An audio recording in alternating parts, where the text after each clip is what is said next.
एक त्रिकूट नामक पर्वत था। त्रिकूट का मतलब है 3 शिखरों वाला, जिसमें ऊपर को 3 शिखर गए हों, उसी को त्रिकूट कहते हैं। और उस त्रिकूट पर्वत की कंदरा में एक हाथी वास करता था, जिसका नाम है गजेंद्र। क्या नाम है? गजेंद्र। गजेंद्र बड़ा अभिमानी है, बड़ा बलशाली है। बलशाली है और बलशाली के साथ अभिमानी है और बहुत बड़ा धनवान है, बहुत बड़ा परिवार है उसका। कहते हैं जंगल में रहने वाले सभी जीव जंतुओं से कहता है, सुनो, मैं ही यहां का राजा हूं, तुम लोगों का तो मैं साक्षात भगवान हूं। अगर तुम्हें कोई भी वस्तु चाहिए मुझको बताइए, तुम्हें कोई भी कष्ट हो मुझको बताइए। ध्यान देना मेरे भाई बहन, किसी के कष्ट में शामिल होना यह तो हमारी एक अपनी मानवता है और हमारा अपना निजी विचार, निजी सिद्धांत है। लेकिन किसी के कष्ट को दूर हम क्या कर पाएंगे? क्यों? और किसी के कष्ट को हम दूर कर लेंगे और करने का आश्वासन दें। महाराज ये ना समझिए, अरे हम अपने ही कष्ट नहीं दूर कर पाएंगे, दूसरे का छोड़ो। प्रेम से कह दो और जोर से। गजेंद्र अभिमानी है, उसके 50 पत्नियां हैं, 150 पुत्र हैं। कहते हैं सज्जनों, बताते हैं हाथी को स्नान करने का विशेष शौक होता है, ऐसा कुछ है। एक बार गजेंद्र अपनी 50 पत्नियों को और 150 पुत्रों को लेकर के किसी सरोवर में स्नान करने को गया।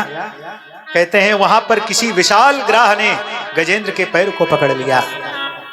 गजेंद्र को पहले तो लगा कि शायद किसी जीव ने मेरे पैर को पकड़ा है, लेकिन वो इतने बड़े अभिमान में जीता है, उसने सोचा किसी भी जीव ने पकड़ा होगा तो क्या उसको मेरा नाम नहीं पता है कि मैं बलशाली गजेंद्र। अगर उसको पता लग जाएगा कि मैंने गजेंद्र का पैर पकड़ लिया है तो वो स्वतः ही छोड़ देगा। और कहते हैं वो ग्राह रक्त शोषण कर रहा है गजेंद्र का। थोड़ी देर में उसको ऐसा महसूस हुआ जैसे मेरे शरीर की कुछ शक्ति क्षीण हुई है। जब नीचे की ओर दृष्टि डाली तो क्या देखा कि विशाल ग्राह उसने अपने मुख में भली भांति रूप से मेरे पैर को दबोच रखा है। सुखदेव जी महाराज कहते हैं, परीक्षित, संपूर्ण ताकत लगा दिया गजेंद्र ने अपने पैर को छुड़ाने में, लेकिन पैर को छुड़ा नहीं सका ग्राह के मुख से। तो कहते हैं अपने 150 पुत्रों से कहा, अरे पुत्रों, मैं संकट में हूं, जरा मेरा ध्यान दो, देखो किसी ग्राह ने मेरे पैर को पकड़ लिया है। तो कहते हैं 150 पुत्रों ने मिल करके और पिता गजेंद्र के पैर को छुड़ाना चाहा, लेकिन गजेंद्र का पैर ग्राह के मुख से नहीं छुड़ा सके। जब नहीं छुड़ा सके तो 150 पुत्र घर की ओर चल पड़े। गजेंद्र ने कहा, अरे पुत्रों, तुम लोग हमको ऐसे हालात में छोड़ करके कहां जा रहे हो? बोले आप निकलते नहीं तो क्या हम यहीं बैठे रहेंगे पिताजी? और भी तो सारे काम धंधे पड़े हैं, और भी तो सब देखना है। आप तो आए दिन कोई न कोई इसी तरीके की लड़ाई ठान देते हो। पत्नियों ने सोचा ये तो मेरे पति परमेश्वर हैं, सुख और दुख में इनका साथ निभाना मेरा धर्म है, इसलिए मैं छोड़ करके नहीं जाऊंगी। बेचारी 50 पत्नियां लगी रहीं पति गजेंद्र के पैर को छुड़ाने के लिए, लेकिन सारे प्रयास कर डाले, गजेंद्र का पैर तिल भर भी बाहर नहीं निकाल सके। अब तो पत्नियां भी हार करके घर की ओर चल पड़ी। गजेंद्र ने कहा, अरे पत्नियों, तुम कहां जा रही हो छोड़ करके मुझको? क्योंकि पति संकट में हो तो पत्नी तो कभी साथ नहीं छोड़ती, ऐसी मान्यता है। और मुझको ऐसे घोर संकट में छोड़ करके मुझको जा रही हो? पत्नियों ने कहा, स्वामी आप निकलते नहीं, आपका युद्ध पता नहीं कितने दिन चले। अब और भी तो काम धंधा देखना है, घर पे बहुएं अकेली हैं, हमको तो जाना ही है। कहते हैं पत्नियां चल पड़ी घर की ओर, पुत्र भी चले गए।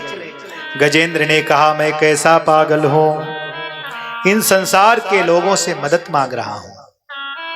यदि इतनी मदद कहीं मैंने ईश्वर से मांगी होती तो शायद वो परम पिता परमात्मा आकर के मेरी जरूर रक्षा सुरक्षा देता है। और जब ये भाव मन में जगा तो गजेंद्र ने स्तुति किया, जिसको भागवत में गजेंद्र मोक्ष के नाम से जानते हैं। बोल, प्रेम से बोलो। सज्जनों, ये जो गजेंद्र मोक्ष है, ये विशेष अलग से भी ये स्तुति आती है नित्यकर्म पूजा प्रकाश में, और स्तोत्र रत्नावली आदि जो पुस्तकें स्तुति भगवान की जो आती हैं, उसमें ये गजेंद्र स्तोत्र अलग से भी आता है।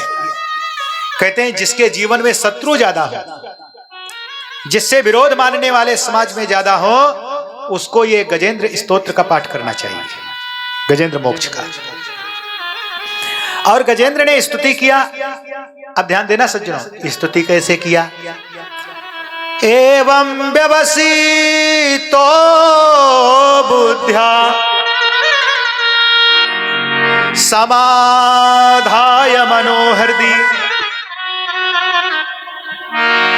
जजाप परमं जाप्यम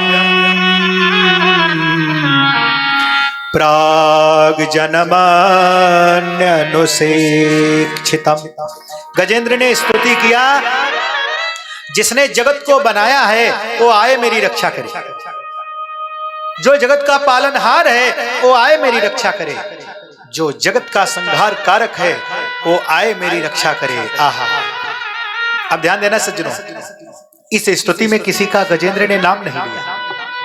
अब सारे देवता इकट्ठे हो गए आकाश मंडल में, सूरज जी, चंदा जी, यम जी, कुबेर जी, वरुण जी, जितने जी हैं सारे इकट्ठे हो गए। और सारे देवता कहते हैं, देखो जी, मेरा नाम पुकारे तो मैं जाऊं, क्योंकि जब नाम लेकर के मुझे पुकारेगा, मैं जाकर के इसकी रक्षा करूंगा, तो फिर मेरा नाम हो जाएगा कि मैंने गजेंद्र को बचाया। विधाता ब्रह्मा कह रहे हैं, अरे मेरा नाम, ये इतनी बड़ी स्तुति कर रहा है, और कम से कम नाम ले ले, मेरा ही नाम ले ले, इतना कह दे, जगत के पिता आए मेरी रक्षा करें, सृष्टि के रचने वाले विधाता जी आ जाए मेरी रक्षा करें, तो मैं जाऊं रक्षा करूं। शंकर जी कहते हैं, मेरा नाम पुकारे तो फिर मैं जाऊं। हर हर महादेव बोल दे, बम बम भोले बोल दे, शिव जी बोल दे, डमरू वाला बोल दे, परम पार्वती पति बोल दे, कैलाश पति बोल दे, हैं कुछ भी, हमारे तो बहुत नाम है, मेरा नाम नहीं लिया तो मैं भी नहीं जाऊंगा। दुर्गा मैया ने कहा, देखो जी, मेरा नाम पुकारे, मेरा तो नाम हर कोई जानता है, केवल माँ कह के बुला ले, इतने में मैं जाऊं इसकी रक्षा करूं। शेरा वाली बोल दे, पहाड़ा वाली बोल दे, हैं सखियां जोता वाली तेरी सदा ही जय हो, ऐसे बोलते हैं ना। मेरा नाम नहीं लिया तो फिर मैं कैसे जाऊं। सभी देवताओं को अपने अपने नाम की पड़ी है, और गजेंद्र को अपने प्राणों की पड़ी है। प्राण निकलने वाले हैं गजेंद्र के, और गजेंद्र इसी भाव में स्तुति कर रहा है, जो जगत का पालनहार है वो आए मेरी रक्षा करे, जो जगत की रचना करने वाला है वो आए मेरी रक्षा करे, जो जगत का संहार कारक है वो आए मेरी रक्षा करे, जो कण कण में व्याप्त है वो आए मेरी रक्षा करे। बोलो राधे राधे। भगवान ने मन में सोचा, जो किसी का नाम नहीं है वही मेरा नाम है। बोलो राधे राधे। हाँ हाँ, एक भगवान ही ऐसे हैं जो मेरी भावनाओं को भली भांति रूप से जान सकते हैं। मुझे क्या चाहिए ये ईश्वर के सिवा और किसी को नहीं पता है महाराज। भगवान ने कहा, अरे गरुड़ जल्दी तैयार हो जाओ। गरुड़ ने कहा, प्रभु कहां जाना है। बोले जल्दी तैयार हो जाओ, वो क्या है, गजेंद्र की रक्षा करनी है। अब कहते हैं महाराज, गरुड़ जी के मन में भी अभिमान आ गया कि देखो तो सही, जहां कहीं जाना होता है भगवान हमसे ही कहते हैं, आखिर हम में शक्ति है, मैं ब्रह्म को लेकर के उड़ता हूं, कोई सामान्य बात, ऐसा अभिमान आ गया। भगवान ने मन में सोचा, उस ग्राहक को बाद में मारना होगा। पहले गरुड़ के मन में जो अभिमान रूपी ग्रह बैठ गया है, इसको तो पहले मारना चाहिए, क्योंकि ये मेरा दिन रात का साथी है। और दिन रात जो साथ में रहने वाला हो और उसके अंदर अभिमान का अंकुर हो, तो महाराज उसका साथ कैसे निभेगा? भगवान ने कहा जल्दी तैयार हो जाओ। गरुड़ ने कहा अरे प्रभु, अब कहीं आना जाना पड़ता है, थोड़ा बहुत तैयारी में समय तो लगता है, मैं अभी आ रहा हूं। गरुड़ जी तैयार होकर के आए। भगवान ने कहा पहले तुम मेरे पास आओ। गरुड़ जी आए और भगवान ने सबसे छोटी वाली अंगुली गरुड़ की पीठ पर रख दी। भगवान ने कहा उड़ो।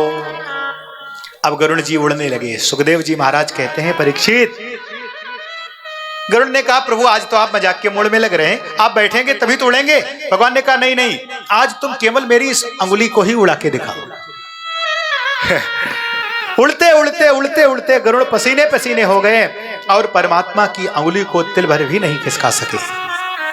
भगवान ने कहा अभिमान करता है, मैं ब्रह्म को लेकर के उड़ता हूं, ऐसा अभिमान किया तूने? अरे क्या सामर्थ्य है तुम में गरुड़, जो तुम मुझको लेकर के उड़ो, बल्कि तुम्हारे सम्मान को बनाए रखने के लिए मैं ही तुमको साथ में लेकर के उड़ता हूं। बोलो राधे राधे। गरुड़ का अभिमान चूर चूर हुआ और भगवान गरुड़ारूढ़ होकर के आए और कहते हैं इधर जो गजेंद्र है उसके प्राण निकलने वाले हैं। और जैसे ही, अभी तक तो गजेंद्र ने किसी का नाम नहीं लिया था, और जैसे ही भगवान को सामने देखा तो वहां पर नाम लिया। महर्षि वेदव्यास जी के शब्दों में सुनिए, सोन्तः सरिसुर बले न गृहीत आर्तो दृष्ट्वा गरुत्मति हरिं ख उपात्त चक्रम उच्छीप्य सांबुजकरं गिरिमाह कृच्छान प्राणान् नमो भगवते पुरुषाय तुभ्यम। नारायण प्रभु मेरी रक्षा करो।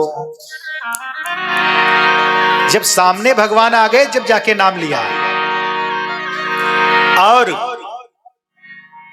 कमल का पुष्प तोड़ा और भगवान के श्री चरणों में अर्पण कर दिया, और पुष्प के साथ में भावनाओं का पुष्प भी अर्पण कर दिया। भगवान ने चक्र सुदर्शन के माध्यम से ग्राह का राम नाम सत्य कर दिया। बोलो राधे राधे।